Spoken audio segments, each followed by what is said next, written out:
بسم الله الرحمن الرحیم. زه اوس میدان عرفات کې ولاړ یم. سهار زه د مکې مکرمې نه را روان شوم. ما چې تاسو ته زه تاریخي ځایونه وښیم ټولو ملګرو ته.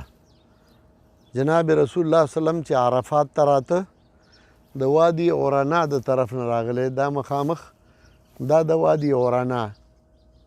جناب رسول الله وسلم هغه ځای کې ماسپښین راغی، دمه یې وکړه او بیا جناب رسول الله وسلم مونځ وکالتې او بیا جناب رسول الله وسلم دلته خطبه ووی.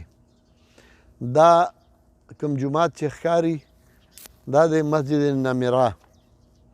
دا مسجد نمیره څلور حصې دی، دا څلور حصې دی.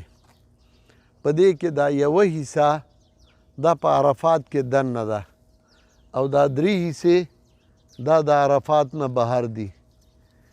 دا یوه حصه په عرفات کې دننه ده او دا درې حصې چې دي نو دا د عرفات نه بهر دي. دلته بورډونه هم لګېدلي دي، بدایه عرفات هغه طرف ته مخامخ دغه بورډ لګېدلی دی، بدایه عرفات. د دغه ځای نه عرفات شروع کیږي. اوس دا مسجد نمیره دی. دا مسجد نمیره څلور حصې دی. یوه حصه په عرفات کې دننه ده، دا درې حصې د عرفات نه بهر دي. خو د حج په موقع کې چونکې زحمه ګڼه زیاته وي، خلک ځایږي نه، نو اکثر خلک هغه طرف ته هم دیری یا دې طرف ته هم دیری. خو اصل ځای دا دی چې په دې یو حصه کې چې کوم په عرفات کې دننه دی چې په دې کې بنده کینی او کوشش وکړي.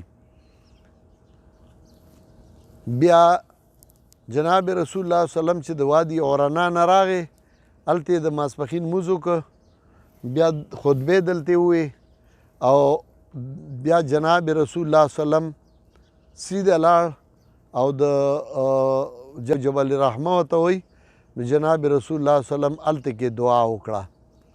دا ټول د عرفات میدان دی او نبی علیه الصلاة والسلام په دې ځای کې عبادتونه کړي دي. دا د عبادتونو ځای دی. زه اوس په نیت د عبادت دې ځای ته نیم راغلی، ځکه د عبادت موقع د دې هغه د حج موقع او زه په دې نیت راغلی یم چې دا تاریخي ځایونه دي او زه تاسو ته وښیم او تاسو په دې خپل سفر په خوشحالو کې د ځان سره شریک کړم. الله هم خوشحاله کړه.